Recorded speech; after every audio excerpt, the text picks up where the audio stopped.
Boa tarde, jovens, bom dia, boa noite, no seu horário que vocês vão estar vendo. Chama aqui a irmã Tainá, não é irmã ainda, né? Mas chama a Tainá, que vai nos ajudar.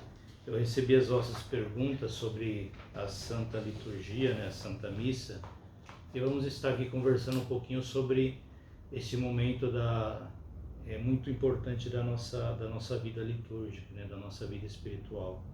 Então convidei ela para estar representando vocês, para que a gente possa estar fazendo uma coisa um pouquinho mais dinâmica, né? E junto eu convidei também Nossa Senhora, né, que está aqui, o menino Jesus no seu seio, né? Ela, claro, sempre com uma rosa, porque ela merece toda a nossa admiração, nosso carinho, nosso afeto. E São Miguel Arcanjo, né, que também sempre deve fazer parte da nossa vida, né, na nossa luta e contra o combate espiritual. Então, agora chamo a irmã para... Irmã não, né? Mas chamo ela para treinar para que possa fazer as perguntas. Espero saber responder todas. Né? O que é a liturgia na Santa Missa e como podemos definir a Santa Missa? A liturgia é todo o rito, né? O rito que se forma, né? Em que se tem todas as partes para que nós possamos oferecer a Deus o sacrifício, né? E nós chamamos de liturgia aquilo que é todo o rito que nós executamos naquele momento. Por exemplo, tem o rito da Santa Missa, então todos os atos, todas as coisas, toda a leitura, tudo tem tudo o seu lugar exato, que é o momento que tudo se torna uma liturgia, né? Uma liturgia que é o sacramento. A Santa Missa é a renovação do sacrifício de Cristo, né? A renovação do sacrifício de Cristo. Jesus se ofereceu por nós na cruz. Então, nós, na Santa Missa, recordamos esse sacrifício. Antigamente, os profetas, os Abraão, né, Moisés, eles faziam sacrifícios, os sacerdotes, né, eles ofereciam sempre algo criado, né, eles ofereciam um animal, né, normalmente o primogênito, né, depois de Moisés foi pedido para que se oferecesse o primogênito de todo o animal, do cordeiro, né, para que pudesse oferecer a Deus. Então se oferecia a primícia, o melhor que se tinha, se oferecia a Deus no sacrifício do altar. Se colocava uma pedra e naquela pedra se oferecia, se queimava os sacrifícios para oferecer a Deus como gratidão e como para que Deus também pudesse ter piedade do seu povo, né, resgatar o seu povo. E Jesus é aquele que ele se doou como sacrifício, né? Ele se doou, ele deu o seu sangue, derramou o seu sangue para nos salvar e fez isso numa cruz. Então, nós sacerdotes somos chamados a renovar esse sacrifício de Cristo, não de uma forma incruenta, né? Não derramando o sangue novamente de Cristo, né? Mas oferecendo aquilo que ele nos deixou, o seu pão e o vinho, que se transforma em corpo e sangue de Cristo, se transfigura, a transubstanciação nós chamamos. Nós falamos que existe uma transubstanciação, quer dizer, aquele pão não é mais o pão, mas ele se torna o corpo de Cristo. Ele faz a transubstanciação e se torna no corpo de Cristo. E o vinho, que ele se transforma no sangue de Cristo. Então é esse sacrifício de Cristo, esse memorial que Jesus nos deixou, lembrando esse sacrifício de Jesus que nos paga, que nos resgata dos nossos pecados, que cancela os nossos pecados, que paga o preço para a nossa salvação e nos deixa também o penhor, o memorial, para que nós recordemos o amor imenso de Cristo por nós, o amor imenso de Deus. que tem para conosco, que enviou o seu Filho para nos deixar esse memorial, para nos deixar esse penhor da nossa salvação. Então, eu acho que espero ter respondido, né? Respondi? Sim. Quando surgiu a liturgia na missa? Então, a liturgia, ela surgiu próprio... Quer dizer, a missa é liturgia, né? A missa é uma liturgia. Na realidade, a liturgia vamos ver se eu consigo me expressar. A nossa vida, ela é cheia de ritual, né? Se você observa, quando você levanta, você tem um ritual que você faz todos os dias, né? Alguns levantam, vão tomar banho, vão escovar os dentes, e praticamente, por exemplo, no banho, normalmente você faz as mesmas coisas. Quer dizer, você primeiro, ou você vai lavar o cabelo, ou você vai... É tudo uma sequência de ritos que nós fazemos todos os dias. E a missa, né, esses ritos que nós fazemos durante a missa, nós chamamos de liturgia. Então, ela nasce quando? Nasce na Santa Missa, quando Jesus institui a Eucaristia, né, que ele deixa o memorial e vai se formando, vai se configurando, vai mudando uma coisa com a outra, mas vai mudando, talvez vai adquirindo um aspecto, com o tempo vai se adquirindo um aspecto, né? Por exemplo, nós temos primeiro a liturgia da palavra.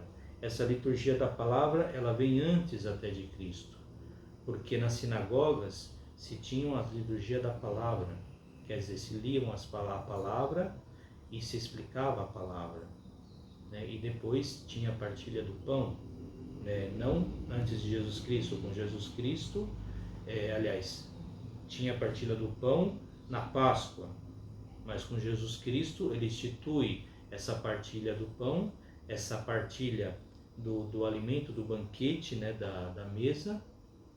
Ele institui como seu sacrifício, como seu memorial, como o seu corpo e o seu sangue.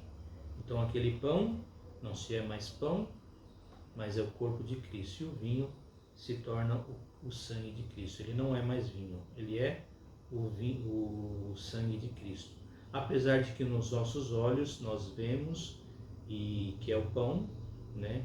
Mas consagrado ele não é mais o pão. E o vinho, que parece ser vinho, ele sendo consagrado, ele não é mais o vinho, mas é o sangue de Cristo. Tem dias que é lido só a primeira leitura e o salmo na missa. Outros dias é lido a primeira leitura, o salmo e a segunda leitura. Por quê e qual a diferença? Então, a diferença é que existem missas, né? Existem um grau de solenidade, né, que nós chamamos da missa. Então, tem a missa cotidiana. Então, na missa cotidiana, que é a missa, digamos assim, missa ferial, que é a missa de segunda a sábado, né? Essas missas são umas missas mais simples, né? Uma missa onde se tem todo o sacrifício de Cristo, onde se renova todo o sacrifício de Cristo, porém ela é um pouquinho mais simples. Então ela só tem uma leitura. Tem uma leitura, tem um salmo e tem o evangelho. Mas, por exemplo, não tem o creio, não tem o glória, porque é uma missa mais simples. E também na semana de segunda a sábado, o padre também pode não fazer homilia, porque é uma missa mais simples. Já tem no domingo, é uma missa mais solene, né? Uma missa que, de fato, é o dia do Senhor, no domingo. Então, a missa é o dia que nós comemoramos toda a paixão de Cristo, né? Toda a sua vida, toda a sua paixão, todo o seu amor, toda a sua entrega, toda a sua doação por nós. Então, nessa missa, na missa dominical, é uma missa solene, né? É o domingo, é a missa do Senhor, é o dia do Senhor. Então, é uma missa solene. Então, tem o creio, tem o glória, né? Tem duas leituras, né? Normalmente nos tempos comuns tem a primeira leitura do Antigo Testamento, depois o Salmo, depois a leitura do Novo Testamento, depois o Evangelho, tá? Então, essas missas são solenes. Agora, existem outras missas que são um pouco mais solenes, né? Por exemplo, onde nós comemoramos algo um pouquinho, digamos assim, um pouquinho, damos um destaque maior a cerimônia, né? Ao aquilo que se celebra, né? Ou algum santo, né? Ou até mesmo alguma parte ou por exemplo o Pentecoste que nós estamos para celebrar, né? Então aí é uma missa mais solene ainda. Então tem, além do creio, além das duas leituras e do Evangelho com o Salmo, né? Se tem que ter também nessas missas dominicais e nas missas solenes, tem que ter a homilia, né? Tem que ter uma homilia. E além disso, se pode, por exemplo, colocar o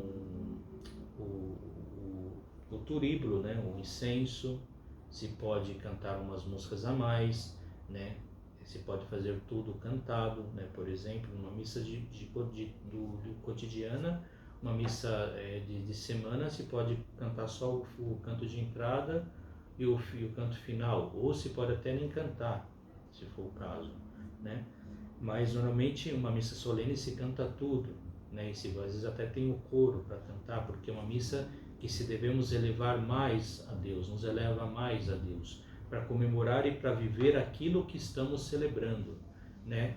No domingo celebramos a paixão, a morte e ressurreição de nosso Senhor, né? Mas além numa festa solene, nós também, além de tudo isso que é muito grande, é muito importante, que é o essencial na nossa vida, às vezes nós damos um destaque também para algum santo, né, que nem quando tem o caso de Nossa Senhora, ou para algum fato como Pentecostes, como a Assunção do Senhor.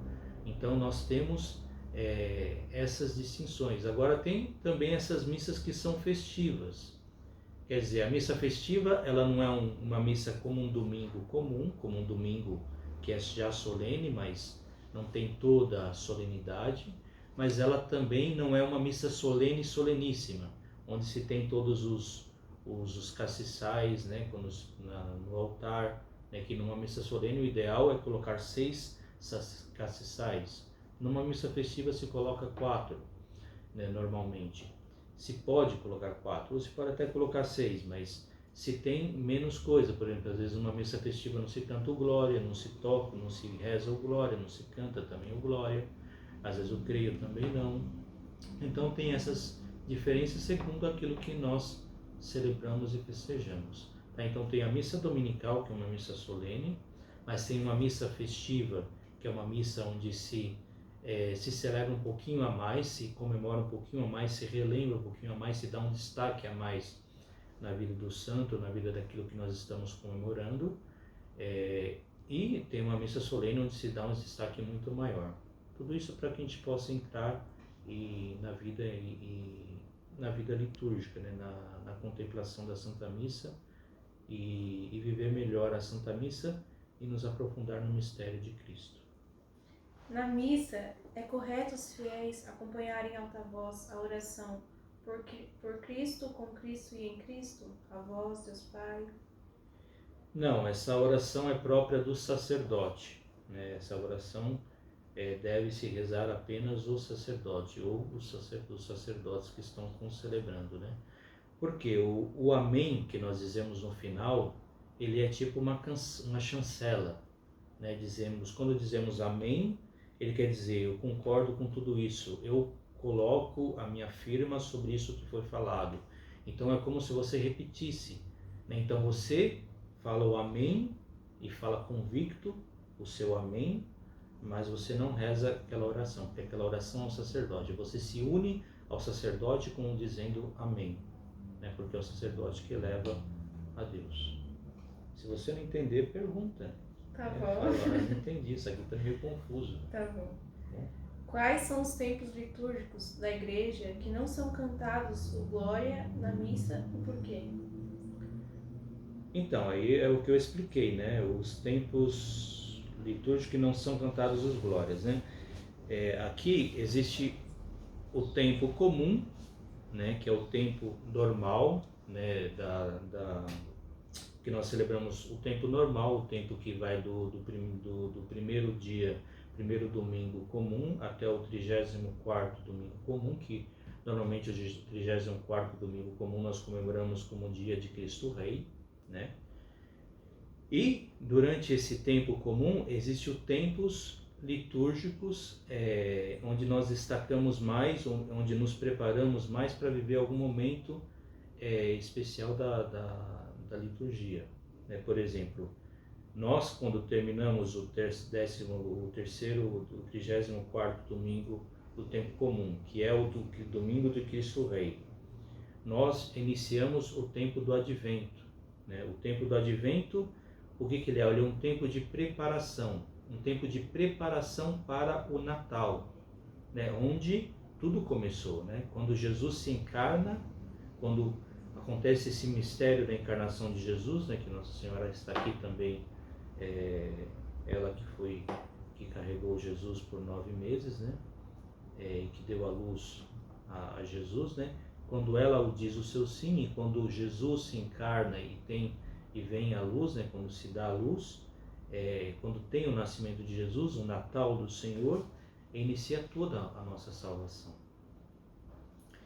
Então, o Advento é uma preparação para esse mistério do Natal, né? Da encarnação de Jesus Cristo, onde nós vamos viver esse Natal, onde Jesus aceita de ser enviado pelo Pai, e o Pai, ele envia o seu Filho para nos salvar. Inicia o projeto de salvação.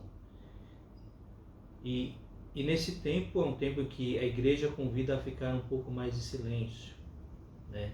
Para que se possa meditar. Por isso que não tem o Glória, né? Para que a gente possa ser mais concentrado, mais para que nós não venhamos a nos exaltar, né? Festejar muito, ou se alegrar muito e perder o sentido, né? Do Natal. É como se você fizesse um tempo para que você se resguardasse, para que você pudesse, no fim, no Natal, se explodir, né? Em alegria, se alegrar completamente com Deus. Já depois do tempo de Natal, é um tempo de alegria, um tempo de glória, onde se canta onde se reza o creio, onde se canta o glória, onde se devemos louvar, agradecer a Deus, né? Onde devemos manifestar propriamente, com muita alegria, tudo que Deus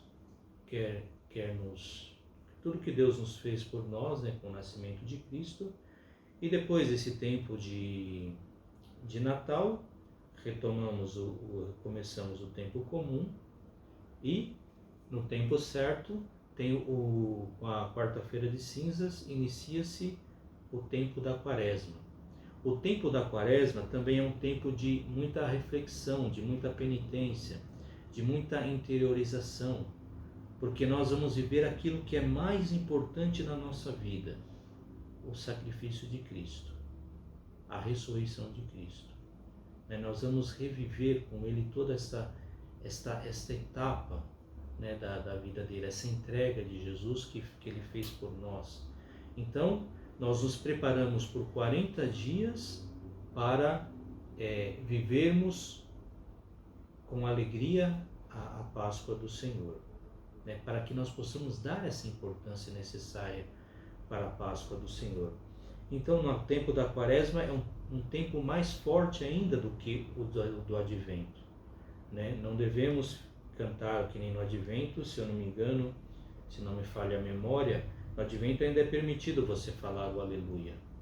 Na Quaresma é recomendado não falar, pelo menos na liturgia, não falar Aleluia, não dizer Aleluia, não cantar os Aleluias, porque nós devemos nos resguardar esperando a paixão do Senhor, onde, depois da sua ressurreição, né, nós manifestamos toda a nossa alegria, né? É por isso que até no tempo da Quaresma, né, temos o momento em que, da Quinta-feira Santa, se toca os sinos no Glória, e depois os sinos não tocam mais até o sábado da Aleluia. porque é o momento do silêncio de Deus. É o momento em que Jesus se recolhe no horto de Getsêmani e que depois ele vai ser entregue, vai sofrer e vai vir até morrer e ser sepultado. Enquanto ele não ressuscita, nós permanecemos no silêncio com ele. Então, e na Páscoa, que é o momento tempo pascal que nós estamos celebrando, é um momento de alegria, muita alegria, né? Então, até que a Páscoa, o Natal, né, ele é no dia 25, mas ele vai até o dia 1º, que são 8 dias que nós comemoramos o Natal, né? Então, o dia certo é dia 25, mas a alegria é tão grande que vai até o dia 1º que nós comemoramos o Natal. É a mesma coisa a Páscoa, né? A Páscoa no dia da Páscoa, no Sábado Santo, se tem a ressurreição do Senhor, e o domingo de Páscoa nós celebramos todos os dias, até na segunda, na terça, na quarta, na quinta, na sexta, até chegar o domingo da 8ª de Páscoa, onde nós, que hoje é o domingo da misericórdia, né? Hoje nós comemoramos o segundo domingo de Páscoa, o domingo da misericórdia, mas para nós aquele domingo é o mesmo domingo que Jesus ressuscitou, é o mesmo dia em que Jesus ressuscitou. Então nós comemoramos por 8 dias, tanto que nessa 8ª de Páscoa nós não fazemos jejum, na 8ª de Natal nós não fazemos jejum, porque é festa, é uma alegria imensa. E é o tempo que nós estamos vivendo. Depois, né, por 50 dias, nós comemoramos o tempo de Páscoa, né, fazemos 40 dias de penitência. Depois, por 50 dias, nós comemoramos a Páscoa do Senhor, né, de modo forte nos primeiros 8 dias e depois, né, de modo mais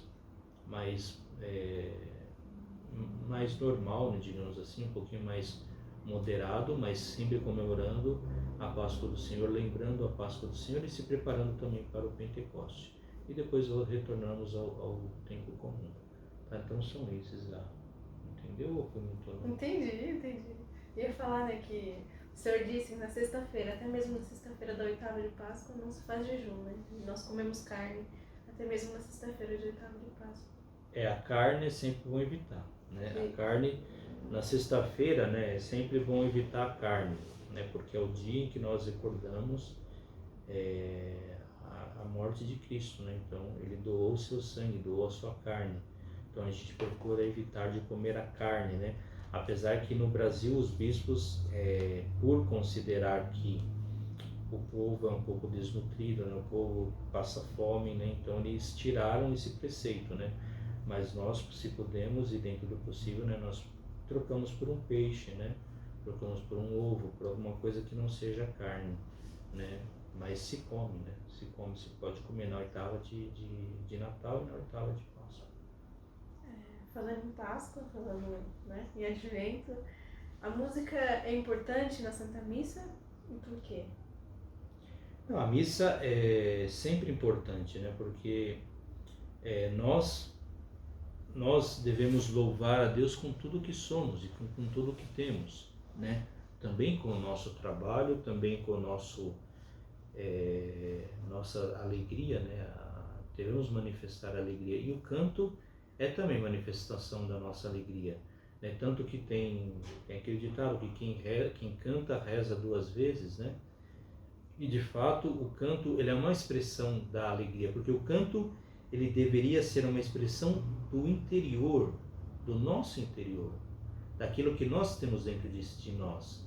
Então o autor ele consegue expressar em poesias algo de bonito para louvar a Deus. É o que nós vemos nos Salmos, né? Os Salmos eles são profundos por quê?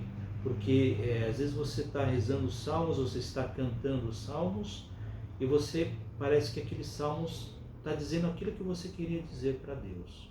E as músicas elas servem para isso, né? Servem para expressar o nosso interior a Deus, a nossa gratidão, todo o nosso ser a Deus. Então é necessário sim, a igreja incentiva muito a arte. Agora é claro, uma coisa bem feita, uma coisa, né, não de qualquer jeito, né, né? Mas uma coisa bem feita e sabendo também os momentos, né? Tem o momento do silêncio, tem o momento de cantar, tem o momento de louvor, tem o momento em que nós devemos estar ali concentrados, né? E às vezes a música, se é um momento em que eu tenho que estar concentrado, às vezes a música pode me tirar minha concentração, né?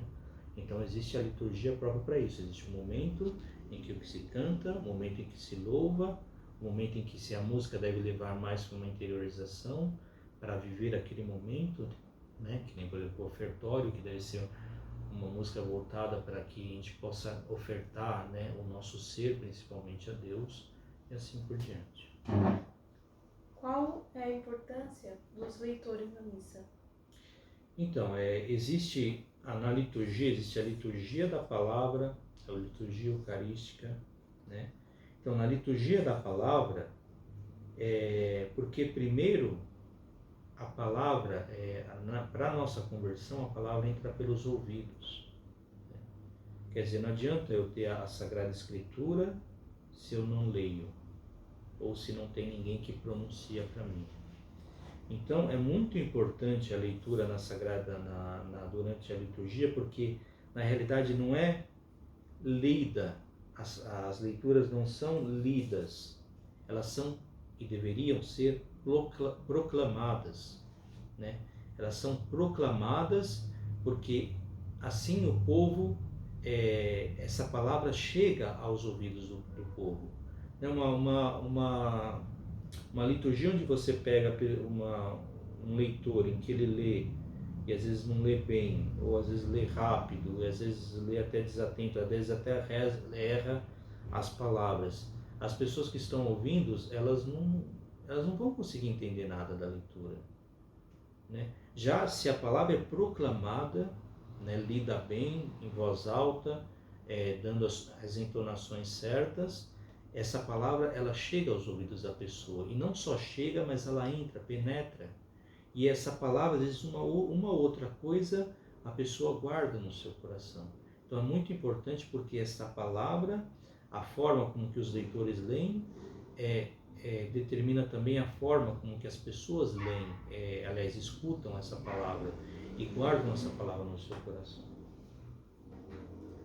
Quais as importâncias das vestes do sacerdote? Então, a importância ela está também vamos supor, se a missa é uma missa solene, né? Então ele pode até usar uma capa, né, em determinado momento, né? E depois na consagração até a liturgia da palavra ele pode usar a capa, né, para dar um destaque solene à liturgia, né? Ele pode depois colocar uma casula muito mais bonita, né, que também simbolize, tem alguns símbolos, né, da liturgia que estamos celebrando. Então a liturgia ela representa, né, o vestido do padre representa tanto a grandiosidade, né, da liturgia que está se celebrando, né, né, por exemplo, numa missa cotidiana, ele pode colocar, que nem nós colocamos a pianeta, né, que é tipo uma casula, só que menor, né.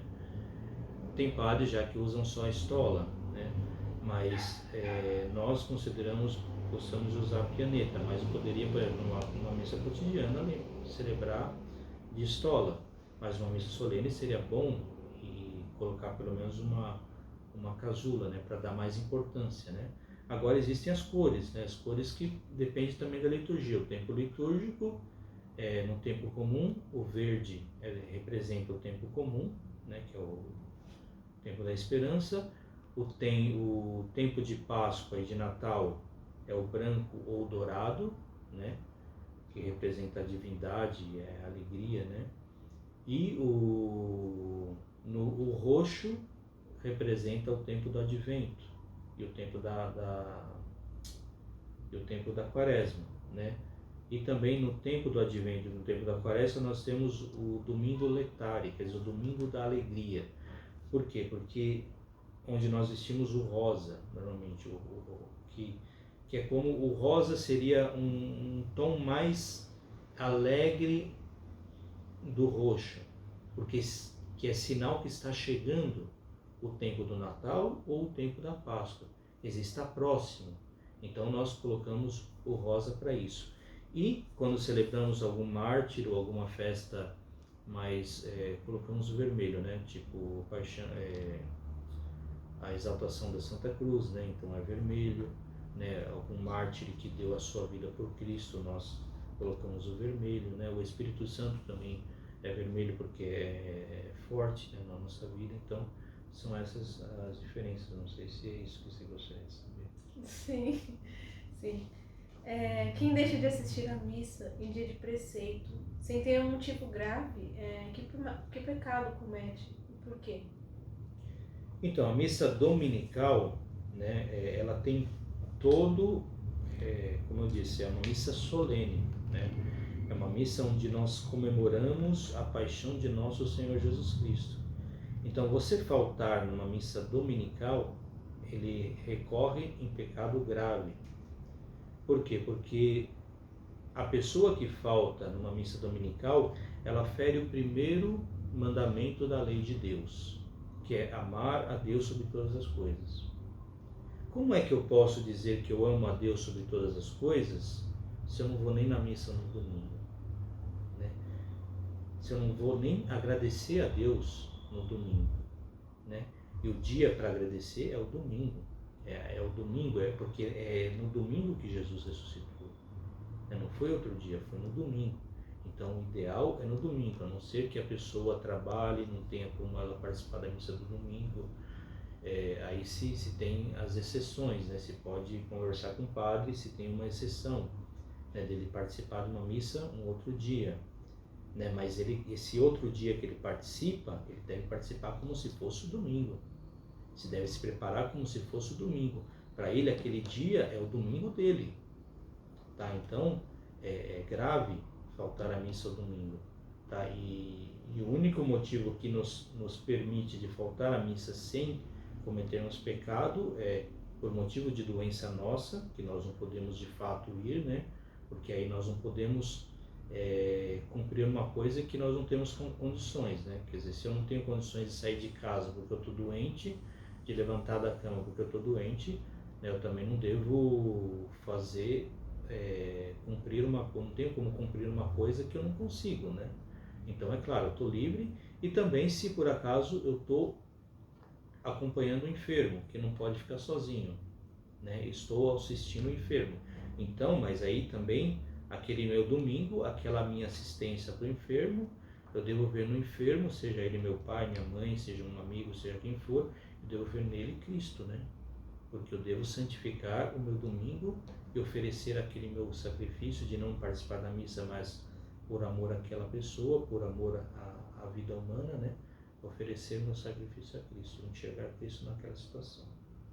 O preceito dominical vale também para o sábado à tarde?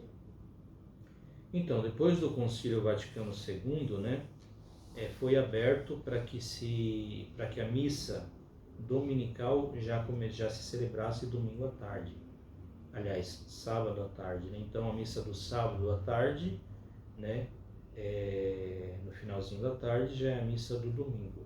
Quem participa dessa missa já cumpre o preceito, né? Então, se você vamos supor, se você sabe que você não vai ter um domingo difícil e que você não vai conseguir ir na missa no domingo, ou que você poderá não conseguir ir na missa, você pode ir no sábado, que você cumpre o preceito. Agora, é claro que o ideal é participar da missa todos os dias e quando for possível. E se participar também no sábado, o ideal também é participar no domingo, né? Se você tem condições, porque a missa do domingo é muito importante na nossa vida. Bater palmas na missa, ao menos no momento do glória, é errado? Então, não é errado, né? Porque desde que seja uma manifestação da alegria, né? Como eu disse, a música é uma manifestação da nossa alegria, do nosso sentimento. Ele pode ser, desde que seja, é claro, tudo dentro, né? Não seja uma coisa exaltada, né? Exaltada assim a ponto de se perder o controle, né? Mas é possível sim, se pode, se até deve, porque se nós estamos alegres, né, pelo sacrifício de Cristo, né, sim, a gente deve também se manifestar a nossa alegria, né? Até porque antes do glória, né, tem o perdão, né? E se nós fomos perdoados por Cristo, temos consciência, né, como que a gente não vai se alegrar e até mesmo manifestar com com gestos, né, ou até mesmo com um bater de palmas, né? Mas é claro, sempre também moderado, né? Nada exaltado. Qual a diferença em questão teológica da missa tridentina para a missa dos dias atuais? Então, de modo bem simples, né? Porque também a missa tridentina não é que eu conheço muito bem, né? Eu estou começando a conhecer agora, né? Há algum tempo. Mas a missa tridentina, ela é muito mais forte de significado, né? Ela é muito mais forte no sentido em que ela te ajuda a entrar no mistério, porque tudo é um mistério, né? A encarnação de Jesus foi um mistério, essa paixão de Jesus foi um mistério, a ressurreição de Jesus foi um mistério. E o que acontece na liturgia, quer dizer, como aquele pão se transforma, se transubstancia em corpo de Cristo, como o sangue, o vinho se transforma no sangue de Cristo, é um mistério, né? É um mistério que se a gente for ficar olhando, a gente não vai ver nada, né, na realidade. Então a gente tem que aprender a entrar no mistério para poder compreender alguma coisa, que na realidade não se compreende o mistério, né? E a liturgia tridentina, ela te ajuda mais a você entrar no mistério, porque praticamente você está ali acompanhando o padre, né, se unindo com o padre, confiando no padre que está oferecendo o sacrifício do próprio Cristo para Deus, novamente, né, renovando o sacrifício de Cristo para Deus, e ele que está representando o povo, né? E na realidade ele não está de costa para o povo, né? Ele está na frente do povo, olhando para Deus, né? A diferença maior é essa, que hoje, numa missa romana, o padre está olhando para o povo e está de costa para Deus, e está falando com o povo, né, diretamente, né? Mas na missa tridentina, quem está em foco maior para o sacerdote não é Deus, né? O povo está atrás e ele carrega o povo nas suas costas, ele que leva as orações do povo para Deus, né? Ele intercede pelo povo, né? É um pouco isso que acontece. Então é um mistério muito profundo, né? Que precisa de fato entrar nesse mistério, né? E a liturgia tridentina, ela ajuda, né? Já a liturgia católica romana, ela não ajuda, porque você está vendo lá, então você é difícil você entrar no mistério de algo que você está vendo, né? De algo que você está participando, de algo que às vezes até você não tem nem consciência, né? Quer dizer, você não é que você não tem consciência, mas você acaba por estar olhando, está vendo o gesto lá do padre, você acaba nem prestando tanta atenção, né? Então é muito mais profunda a tridentina. Com certeza, né? Porque as mulheres não podem servir na missa tridentina, e porque isso mudou na missa nova. Então, porque Jesus, ele escolheu os apóstolos, os discípulos, né, para que estivesse ao seu lado. As mulheres, se diz o Evangelho, acompanhavam, né, eram importantes e são importantes. Quer dizer, a mulher, ela tem um papel importante, né? Maria Madalena, ela foi a primeira a ver Jesus, né? Foi a primeira a anunciar Jesus, né? Maria mesmo, né, junto com Jesus nas bodas de Caná, foi ela que falou: olha, eles não têm vinho, vai lá e faça alguma coisa. Então a mulher, ela tem o seu papel de destaque na vida cristã, né? Mas o sacerdócio e o serviço ao altar, ele é próprio para o homem, né? Porque Jesus, ele escolheu, ele não colocou nenhuma mulher ali do seu lado e como apóstola, né? Ele colocou os discípulos. E não é que ele não quis fazer, né? Não é que ele não fez porque, aliás, desculpa, não é que ele não fez por medo ou por alguma coisa, porque Jesus fazia tudo o que ele devia, tudo que ele deve Tudo que ele veio fazer, ele fez e concluiu, né? Então, já sabendo de todos os tempos que Jesus, ele veio concluir aquilo que era a vontade de Deus, né? E Deus, ele é onipotente e onisciente. Então, tudo que Jesus fez é o que ele quis fazer. E foi o que ele quis deixar. Então, a mulher tem o seu papel e o homem tem o seu outro papel, né? Cada um deve aprender a executar o seu papel. Agora, por que se abriu? Porque, na realidade, com o Concílio Vaticano II, que é um concílio pastoral, né, que é mais voltado ao pastoral, ele não tem nenhuma verdade de fé, ele abriu um pouco a questão, ele deixou algumas